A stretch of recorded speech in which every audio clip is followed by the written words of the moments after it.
think that it was a lot of trial and error, and it was a lot of blending. He would take these old wines that he had tasted once. He found other wines that had similar characteristics, and they just mad scientisted it. What he would make was generally a very convincing imitation of what it said on the label. It's easy to dismiss all this. Now these guys are sniffing and scrolling, and it's all a crock of shit, and you could fool. Well, the fact is, most of these guys, you couldn't fool them most of the time.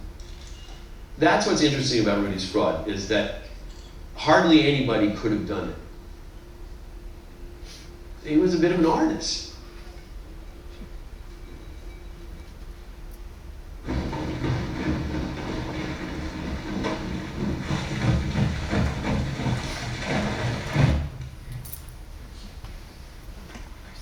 This one which is dirty on the side and not in the middle.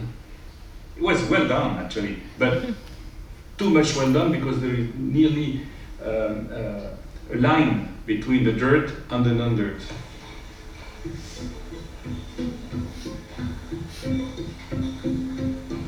My theory is easy. To fake one bottle you need 1 hour. If you have the labels, the wax and everything. Just to eliminate the original label, the capsule, and then clean it, put the new label on it, dirt it, again, put the wax and everything. It takes 1 hour.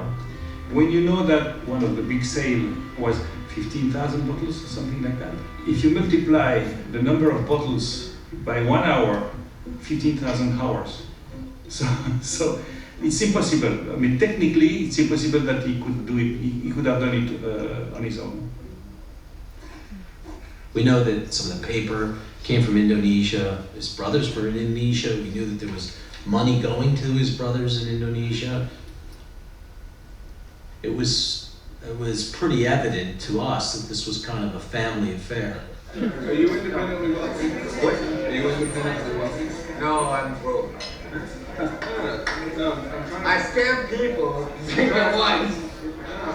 When we spoke to witnesses and when we conducted our investigation, one thing that was pretty consistent was that no one really knew the source of his purported wealth, and no one actually knew his background.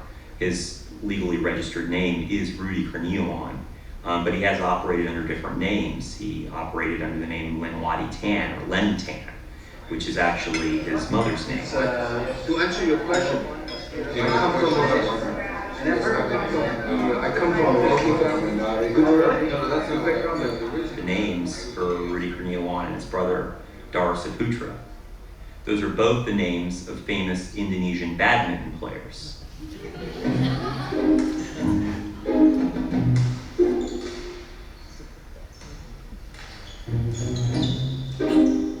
His father gave him that name because it is an Indonesian name.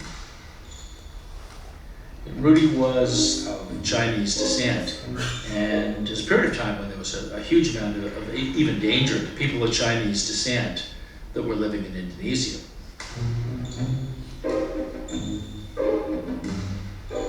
The family was reasonably well-to-do and involved in a number of business interests, and they've been successful. They're fairly reserved in terms of talking much about the family. I come from a wealthy family. This guy, he's recreating himself. It's like he was in the witness protection program.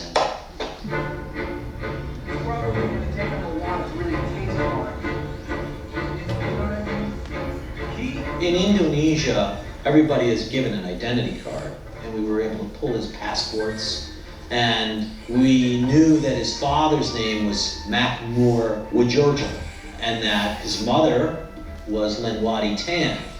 And then we knew he had a brother Dar, and he had a brother Teddy. And then we were able to find their Facebook pages. They weren't hiding their conspicuous consumption.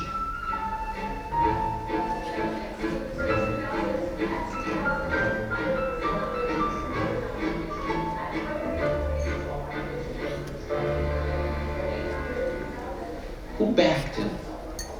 Where did his money come from?